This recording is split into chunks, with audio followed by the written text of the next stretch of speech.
Who we are, మనమెవరు? ఈ ప్రశ్నకు సమాధానం ప్రముఖ శాస్త్రవేత్త కార్ల్ సాగన్ మాటల్లో చెప్పాలంటే we all are star dust. మనమంతా నక్షత్రాల ధూళి.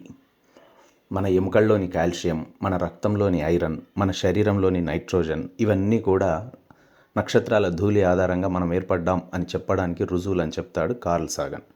మరి ఆ నక్షత్రాలు ఎలా ఏర్పడ్డాయి, గ్రహాలు ఎలా ఏర్పడ్డాయి, అసలు ఈ విశ్వం ఎలా ఆవిర్భవించింది, ఈ ప్రశ్నలకు సమాధానాలు తెలుసుకోవాలి. ఈ ప్రశ్నలకు సమాధానాలు తెలుసుకోవడం ద్వారా మనం ఎవరో తెలుసుకోవచ్చు, మానవ జాతి గురించి తెలుసుకోవచ్చు, మానవత్వం గురించి తెలుసుకోవచ్చు, మరియు మనల్ని మనం మరింతగా అర్థం చేసుకోవచ్చు. సో ఈ ప్రశ్నలకు సమాధానాలు తెలుసుకునే ప్రయత్నం చేద్దాం. అందులో భాగంగా ముందు ఈరోజు మన విశ్వం ఎలా ఆవిర్భవించిందో తెలుసుకుందాం. సుమారు 1380 కోట్ల సంవత్సరాల క్రితం ఇప్పుడున్న విశ్వంలోని పదార్థం అంతా ఒక సింగిల్ పాయింట్ దగ్గర ఉండేది. ఆ పాయింట్ని సింగ్యులారిటీ అంటారు. ఈ సింగ్యులారిటీ పాయింట్ యొక్క సాంద్రత, ఉష్ణోగ్రత అనంతం. ఆ సింగ్యులారిటీ పాయింట్ దగ్గర 1380 కోట్ల సంవత్సరాల క్రితం బిగ్ బ్యాంగ్ లేదా మహావిస్ఫోటనం జరిగింది. బిగ్ బ్యాంగ్ జరిగి మ్యాటర్ ఎక్స్పాన్షన్ కావడం అసాధారణ వేగంతో జరగడం మొదలైంది. అది విస్తరిస్తూ ఉండి ఏం లేని స్థితి నుంచి శక్తి, విస్తారంగా గల స్థలం, అందులోని అన్ని అంశాలతో విశ్వం మొత్తం ఆవిర్భవించింది. విశ్వం తయారీకి అవసరమైన 3 పదార్థాలు మ్యాటర్, ఎనర్జీ, స్పేస్ ఎక్కడి నుంచి వచ్చాయంటే బిగ్ బ్యాంగ్ ద్వారా అవన్నీ వాటంతట అవే వచ్చాయి. ఆ విధంగా విశ్వం శూన్యంలో నుంచి తనంత తానుగా పుట్టుకొచ్చింది. బిగ్ బ్యాంగ్ ద్వారా లెక్కలేనంత ధనాత్మక శక్తి పుట్టింది, అదేవిధంగా రుణాత్మక శక్తి కూడా పుట్టింది. అయితే అలా జరిగినప్పుడు ఒక 100 కోట్ల యాంటీ మ్యాటర్ పార్టికల్స్కి 100 కోట్ల ఒక్క మ్యాటర్ పార్టికల్స్ ఏర్పడ్డాయి. ఇలా అధికంగా ఏర్పడిన ఈ ఒక మ్యాటర్ పార్టికల్ ఈ విశ్వంలోని నక్షత్రాలు, గ్రహాల ఏర్పాటుకు దోహదం చేసింది. ఇదంతా కూడా ఒక సెకండ్లో 10 లక్షల వంతు టైం లోపల జరిగిపోయింది. ఈ కొద్ది టైంలో విశ్వం ఒక చిన్న అణువు సైజు నుండి 60 బిలియన్ల మైల్స్ సైజుకు పెరిగిపోయింది. ఆ టైంలో ఈ విశ్వం యొక్క ఉష్ణోగ్రత 18 ట్రిలియన్ ఫారెన్హీట్గా ఉండింది. క్రమంగా విశ్వం విస్తరించే కొద్దీ ఉష్ణోగ్రత తగ్గుతూ వచ్చింది. అలా ఉష్ణోగ్రత తగ్గుతున్న క్రమంలో అధికంగా ఉన్న ఒక్క మ్యాటర్ పార్టికల్తో ఎలిమెంటరీ పార్టికల్స్ అయిన క్వార్క్స్, గ్లూయాన్స్ ఏర్పడ్డాయి. ఉష్ణోగ్రత తగ్గే కొలది క్రమంగా క్వార్క్స్, గ్లూయాన్స్ కలిసి ప్రోటాన్స్, న్యూట్రాన్స్ ఏర్పడ్డాయి. అలాగే ఉష్ణోగ్రత మరింత అంటే సుమారు 1 కోటి డిగ్రీలకు తగ్గే క్రమంలో ప్రోటాన్స్, న్యూట్రాన్స్ కలిసి డ్యూటీరియం మరియు హీలియం కేంద్రకాలు ఏర్పడగా న్యూట్రాన్స్తో కలవని చాలా ప్రోటాన్స్ హైడ్రోజన్ కేంద్రకాలుగా ఉండిపోయాయి. క్రమంగా ధనావేశం కలిగిన కేంద్రకాలు రుణావేశం గల ఎలక్ట్రాన్స్ను ఆకర్షించడంతో మొట్టమొదటి అణువులు లేదా ఆటమ్స్ ఏర్పడ్డాయి. ఈ అణువులతోనే విశ్వంలోని పదార్థాలన్నీ ఏర్పడ్డాయి. తదుపరి నక్షత్రాలు ఎలా ఆవిర్భవించాయో తెలుసుకుందాం. తొలి దశలో ఉన్న విశ్వం విస్తరిస్తున్న టైంలో మ్యాటర్, స్పేస్ మొత్తం విస్తరిస్తోంది.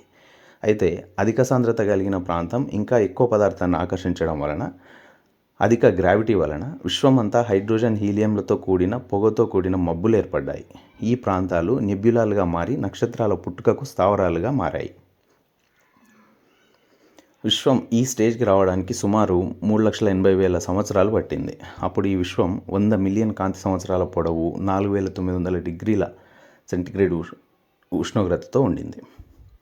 నెబ్యులాలో అధిక సాంద్రత కలిగిన ప్రాంతాల్లోని హైడ్రోజన్, హీలియంలు కలిసి ఒక ప్రదేశంలోకి చేరుతూ దానివల్ల ఏర్పడ్డ గ్రావిటీ వలన చుట్టూ ఉన్న మిగతా అణువులను ఆకర్షిస్తూ కేంద్రక సంలీనం జరిగేంత అధిక సాంద్రత, ఉష్ణోగ్రత ఏర్పడ్డాయి. అలా కేంద్రక సంలీన చర్య జరుగుతూ హైడ్రోజన్ హీలియంగా మారుతూ అధిక వేడి కాంతినిస్తూ నక్షత్రాలుగా ఏర్పడ్డాయి. నక్షత్రాలు ఏర్పాటుకు ఎలాగైతే గ్రావిటీ అధిక సాంద్రత గల వాయువుతో కూడిన ప్రాంతాన్ని దగ్గరగా చేర్చిందో, అలాగే గ్రావిటీ నక్షత్రాలను దగ్గరగా చేర్చడంతో గెలాక్సీలు ఏర్పడ్డాయి. అలాంటి ఒక గెలాక్సీ మన సౌర కుటుంబం ఉన్నటువంటి మిల్కీవే గెలాక్సీ. మన మిల్కీవే గెలాక్సీలోనే సుమారు 30,000 కోట్ల నక్షత్రాలు ఉన్నాయి. మన మిల్కీవే లాంటి గెలాక్సీలు ఈ విశ్వంలో సుమారు 20,000 కోట్లు ఉన్నాయి. నక్షత్రాలలో మండడానికి ఇంధనంగా కావలసిన హైడ్రోజన్ అణువులు ఉన్నన్ని రోజులు నక్షత్రం వెలుగుతూ ఉంటుంది. ఇంధనం పూర్తి కావచ్చే సమయానికి నక్షత్రం అధిక వేడిని కలిగి ఐరన్, కార్బన్ వంటి ఎలిమెంట్స్ను సంశ్లేషిస్తుంది. ఇంధనం పూర్తయి అధిక వేడి సాంద్రతతో ఉన్న నక్షత్రం ఒక దశలో పేలిపోతుంది. దీన్ని సూపర్నోవా అంటారు. ఇప్పటికీ విశ్వంలో ఎక్కడో ఒక చోట సూపర్నోవాలు జరుగుతూ ఉంటాయి. ఇప్పటికీ విశ్వం వయస్సు 900 కోట్ల సంవత్సరాలు. విశ్వం పరిమాణం 3 ట్రిలియన్ కాంతి సంవత్సరాలు. ఉష్ణోగ్రత -450 డిగ్రీలుగా ఉండింది. సూపర్నోవా వల్ల విడుదలైన ఎలిమెంట్స్తో ప్లానెట్స్ ఇంకా రెండవ తరం నక్షత్రాలు ఏర్పడ్డాయి. అందుకు నక్షత్రాల పుట్టుక మాదిరిగానే గ్రావిటీ, డెన్సిటీ కీలక పాత్ర పోషించాయి. అలా 460 కోట్ల సంవత్సరాల క్రితం మన సూర్యుడు, గ్రహాలతో కూడిన మన సౌర కుటుంబం ఏర్పడింది. సూర్యుడిలో 91% హైడ్రోజన్, 8.9% హీలియం, 0.1% కార్బన్ మొదలైన ఎలిమెంట్స్ ఉన్నాయి. సూర్యుని కోర్లో ఉన్న హైడ్రోజన్ కేంద్రకాలు తమ తమ గ్రావిటీ వలన తమతో తాము కలిసిపోతాయి. అలా 4 హైడ్రోజన్ కేంద్రక సంలీనం వల్ల హీలియం ఏర్పడుతుంది.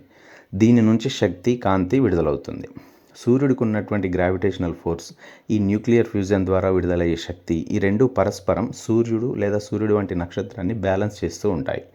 ఒకవేళ నక్షత్రంలో హైడ్రోజన్ అయిపోతే స్టార్ యొక్క కోర్లోని గ్రావిటేషన్ వలన నక్షత్రం దానికదే దగ్గరగా చేరి బంతులా మారుతుంది. ఫలితంగా నక్షత్రంలో డెన్సిటీ పెరిగిపోయి, ఒత్తిడి పెరిగిపోయి నక్షత్రం పేలిపోతుంది. దీన్నే సూపర్నోవా ఎక్స్ప్లోజన్ అంటారు. ఈ పేలిపోయిన నక్షత్రం చిన్నదైతే న్యూట్రాన్ స్టార్గా మారుతుంది. న్యూట్రాన్ స్టార్కు విపరీతమైన డెన్సిటీ ఉంటుంది. ఒకవేళ పేలిపోయిన నక్షత్రం పెద్దదైతే అది బ్లాక్ హోల్గా మారుతుంది. దీనికి అత్యధిక గ్రావిటేషనల్ ఫోర్స్ ఉంటుంది. ఈ రకంగా సూర్యుడు ఏర్పడిన తర్వాత మిగిలిన పదార్థంతో గ్రావిటేషనల్ ఫోర్స్ వలన దగ్గరగా చేరి భూమి లాంటి గ్రహాలు ఏర్పడ్డాయి. సూర్యుడికి ఉన్నటువంటి గ్రావిటేషన్, ఈ గ్రహాలకు ఉన్నటువంటి గ్రావిటేషన్ వల్ల ఈ గ్రహాలు ఆ నక్షత్రం చుట్టూ తిరుగుతూ సౌర కుటుంబాలు ఏర్పడ్డాయి. ఈ పరస్పర ఆకర్షణ శక్తుల వలన సౌర కుటుంబంలో గ్రహాలు నక్షత్రం చుట్టూ తిరుగుతూ ఉంటాయి. ఇలా మన సౌర కుటుంబంలో ఏర్పడ్డ 8 గ్రహాలలో మన భూమి కూడా ఒక గ్రహం. ఈ విధంగా 1380 కోట్ల సంవత్సరాల క్రితం బిగ్ బ్యాంగ్ జరిగి అక్కడి నుంచి విశ్వం మ్యాటర్ విస్తరిస్తూ నక్షత్రాలు ఏర్పడి, అవి పేలిపోయి మళ్ళీ రెండో తరం నక్షత్రాలు ఏర్పడి, క్రమంగా వాటి నుండి మిగిలిన మ్యాటర్ నుండి గ్రహాలు ఏర్పడి, గ్రావిటేషనల్ ఫోర్స్ వలన సౌర కుటుంబాలు ఏర్పడి, ఈ విధంగా విశ్వం ఆవిర్భావం, పరిణామం అనేది జరుగుతూ వస్తుంది. ఇది బిగ్ బ్యాంగ్ జరిగినటువంటి విధానం. విశ్వం, గెలాక్సీలు, నక్షత్రాలు, గ్రహాలు, మన భూమి ఏర్పడ్డటువంటి విధానం. ఇలా మనం మిగతా అన్ని జీవులు బిగ్ బ్యాంగ్ ద్వారా ఏర్పడ్డ పదార్థం చేతనే ఏర్పడడం జరిగింది. అందుకే కార్ల్ సాగన్ మనమంతా స్టార్ డస్ట్ అంటాడు. ఈ విధంగా విశ్వం ఆవిర్భావం అనేది జరిగింది. నెక్స్ట్ వీడియోలో మనం భూగ్రహం మీద వాతావరణం ఎలా ఉంది, ఇక్కడే జీవం ఎందుకు ఆవిర్భవించింది, ఆ జీవం ఎలా పరిణామం చెందింది వంటి విషయాలని తెలుసుకుందాం.